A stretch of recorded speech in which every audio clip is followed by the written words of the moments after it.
Greetings all who roam this world. We are the Quest Bros and welcome back to another episode of the Anime Lab, the series where I try to explain why anime is wrong with science. Today we'll dive into one of anime's most obscure and interesting items, the steam bow from Kabaneri and the Iron Fortress.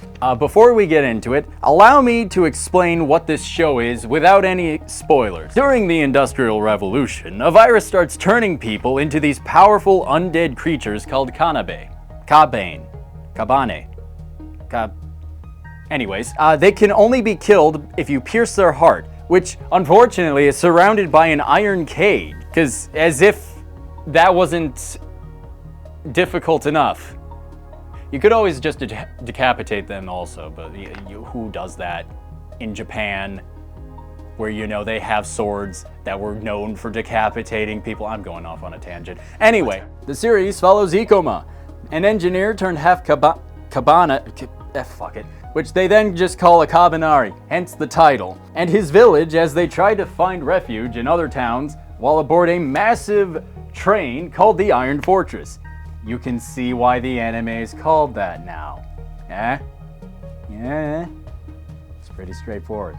It's basically Steam Boy meets Attack on Titan and meets The Walking Dead, and you can tell me I'm wrong in the comments, Walking Dead stans, the 5 of you that are left. But this episode isn't about Ikoma, even though he's the main character. It's actually about the ruler of his town and the Iron Fortress, Lady Ayama Yomogawa, and her steam bow. But Jared, I hear you ask. Why aren't you doing an episode on Ikoma's weapon? I hear you ask. Because that's a fucking nail gun. With gunpowder. I am not dedicating an entire episode to explain how a nail gun can pierce iron and kill a creature with an iron cage around its heart. So we're gonna do something far more interesting. Why would I dedicate an episode to a nail gun? We're gonna try and figure out how strong the steam bow is and if it's possible in the Industrial Revolution.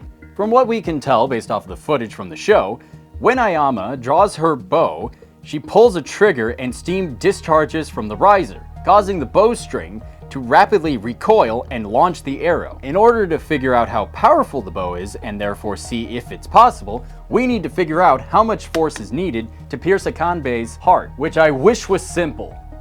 God, I wish it was always simple.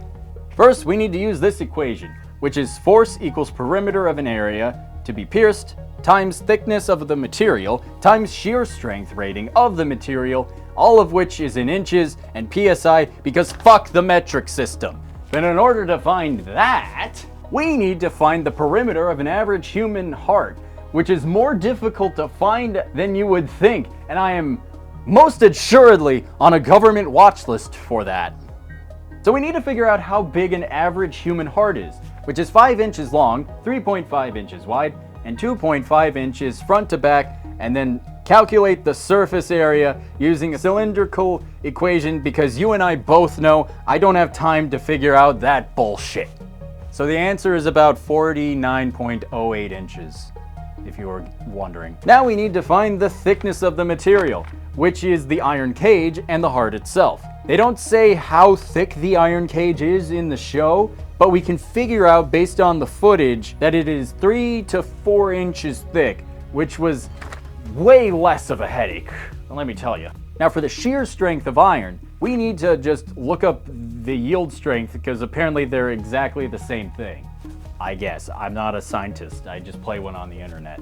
It took me 20 minutes to figure this shit out, by the way, and the answer is 7,250 PSI. With all that plugged in, we find out that we need about 1,245,405 pounds of force in order to pierce it. Clearly that is way too much. A 50 caliber machine gun can only produce 16,000 pounds of force, which means we would need 77 guns to match the amount of force needed to kill one of these fuckers. Suck it, Walking Dead. And you're telling me all that force is in one fucking bow? No! That's not how this works! That's not how any of this works! No! This is scientifically impossible and is not ready for the mortal world. Not only is it not scientifically possible in the world of our world, but also during the Industrial Revolution? Hello? But then again, the main character uses erotica asphyxiation to stave off zombification. So let's suspend our disbelief over a train bridge, I guess. But going back to the original question, would it be possible during the Industrial Revolution? If you couldn't tell by my crash out, no. The answer is obviously no. To put it in perspective, that 1 million pounds of force, NASA puts that amount of force on stuff they send into space. And you're telling me that is in a bow? That bow is somehow more powerful than space science?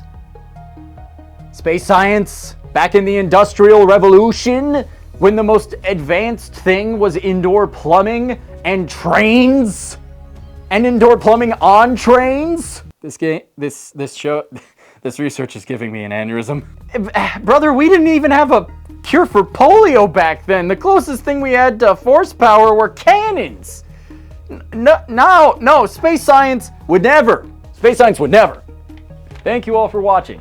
This has been the Anime Lab. Be sure to like, comment, and subscribe and follow us on all our social medias. Also, tell me what you guys want me to talk about in another episode. I actually do pay attention to your comments and put them in a list to eventually use, but not right now. Also, be sure to buy our shirts. Put them on your torso. I've got one on my torso. It looks pretty nice. It'll look better on you, trust me.